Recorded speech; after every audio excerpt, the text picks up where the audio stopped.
Hi everyone, and welcome to today's video. Today I'm reviewing this pen. This is from the Hinze Pen Company, a Texas-based company from the USA. Make really interesting handmade pens with some really interesting features. So we'll be reviewing this pen and looking at it in closer detail and all of that very shortly.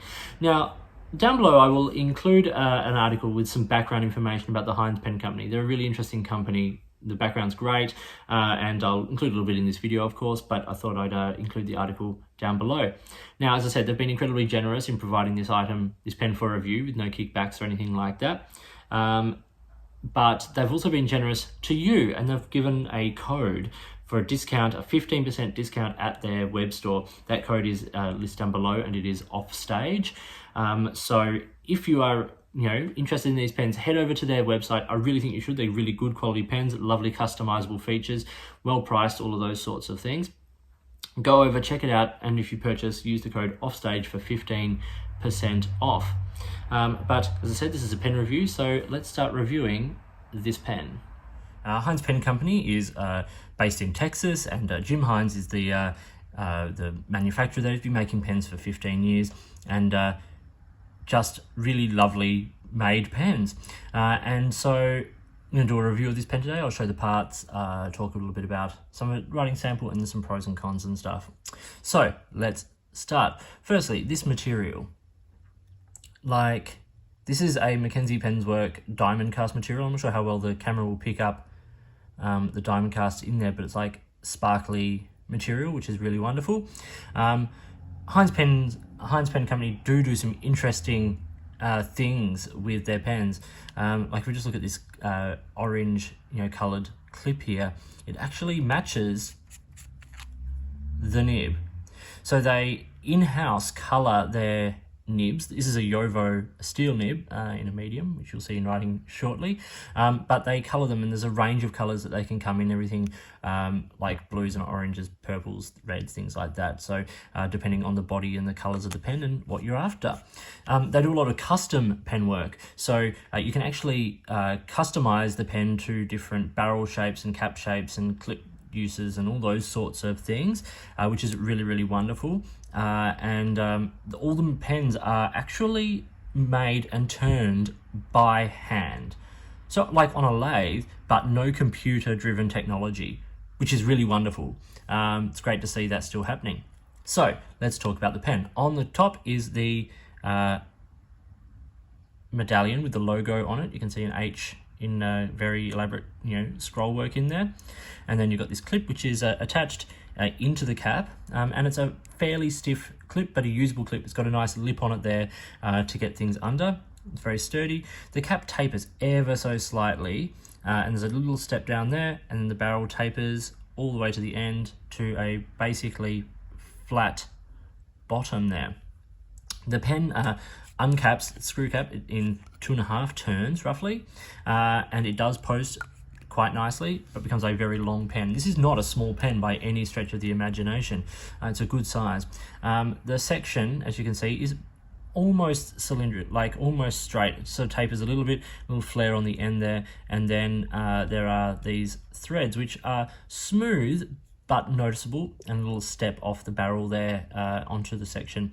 You can see a little space there between the threads and the cap point, barrel point, and that's for me, that's like just where that little step up is just a little bit more pronounced.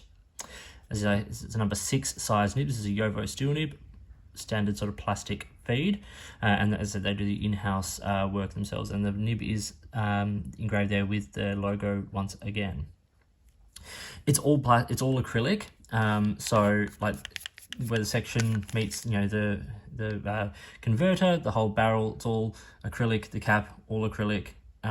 It's beautifully made, beautifully turned and polished and finished, and the tolerances are really great. Like if you look here around the edge of the clip and the cap there, like it meets very nicely. It's the same material, which is nice. It doesn't necessarily line up perfectly with the pattern, but it is close enough to not stand out.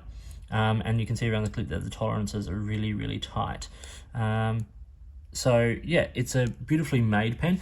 It is a standard international cartridge converter pen, and it came with this Schmidt converter, which is really nice.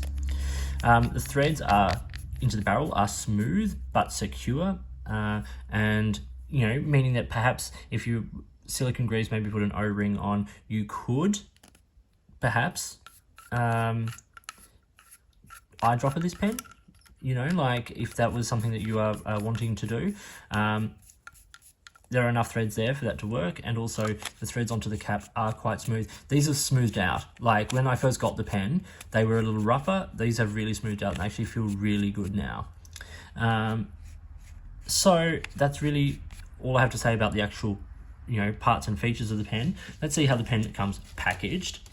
So plain simple cardboard sleeve, and in that is a little metal tin, which is nice, with Hinze handcrafted pens and everything written on the top there, proudly made in Texas.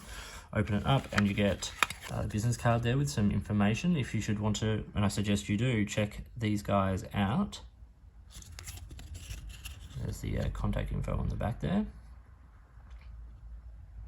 They make really, really top quality, stuff. Like if you look at the website, there's a range of models, and this pen particularly is based off the Elementar model, with a clip and a few extra things. So these pens are sort of, in a way, quite customizable depending on what you are actually after.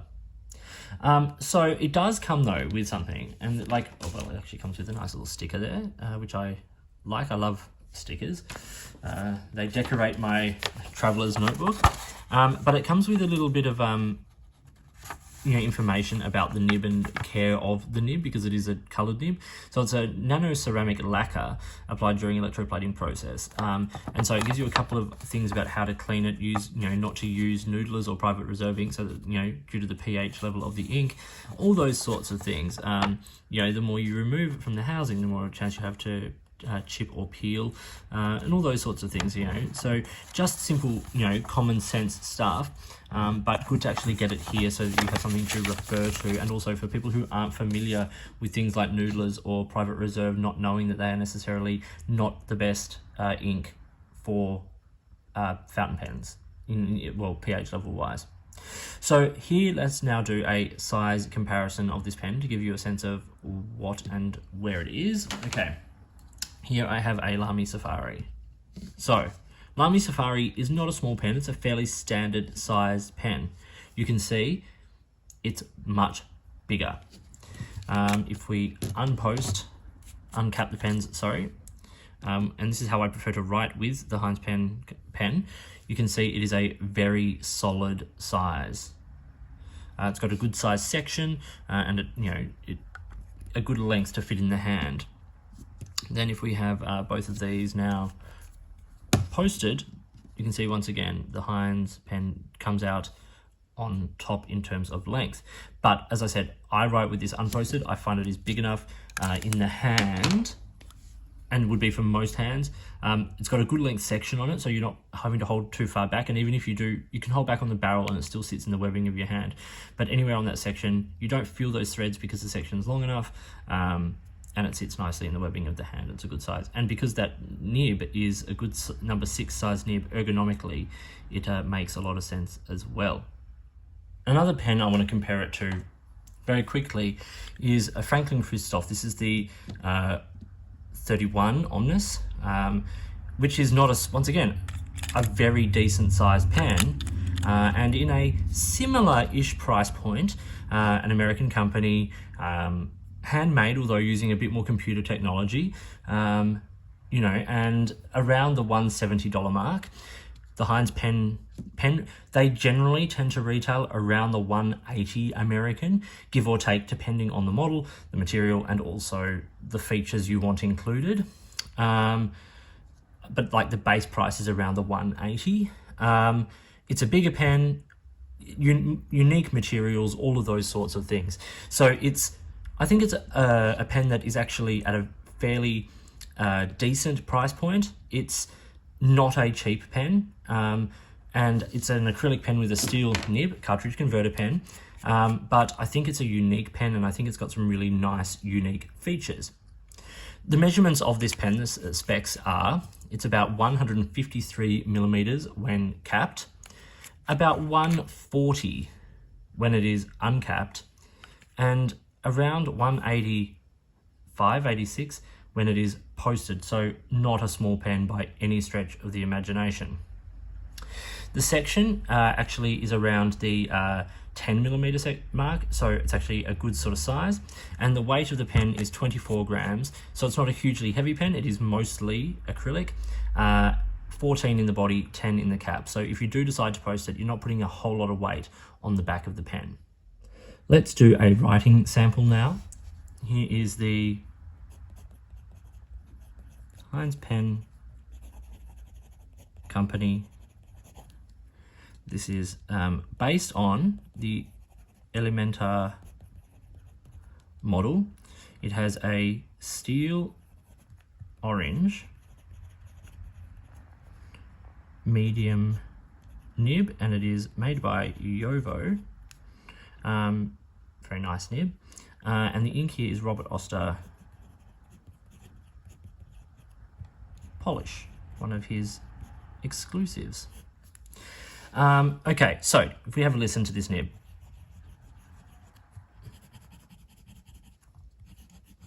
There's not a lot of feedback. The microphone will pick up more than you actually hear in real life and more than you feel. It's very smooth. It's well tuned. Like, they've done a great job. It is on the wetter side and very comfortable pen and nib to write with.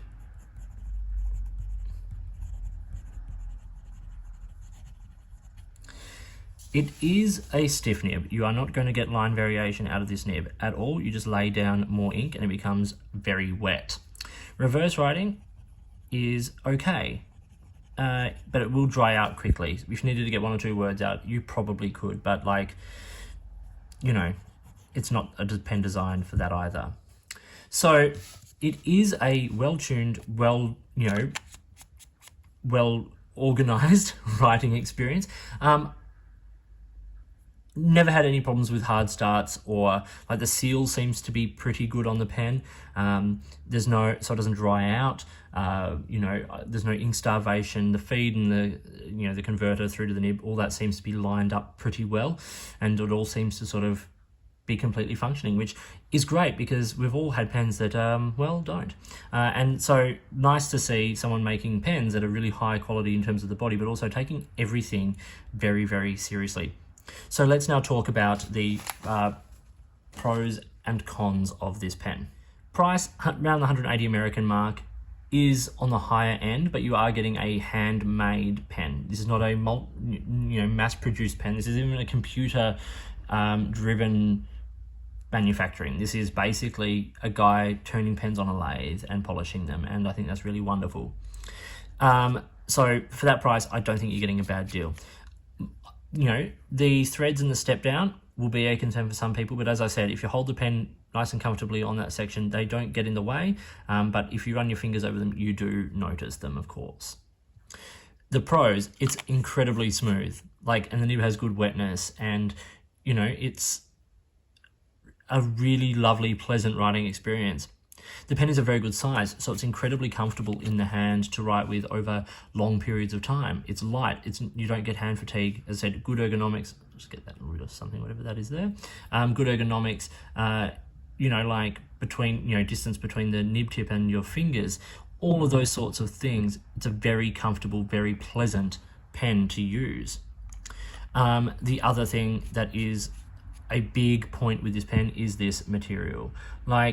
It's not going to be for everybody, but I think it looks really, really great. There's a sort of a spacey feel to it. The material is yet to be named as I'm filming this review, but these swirls of orange and the sort of the aqua greens and blues and purples, it is really quite beautiful.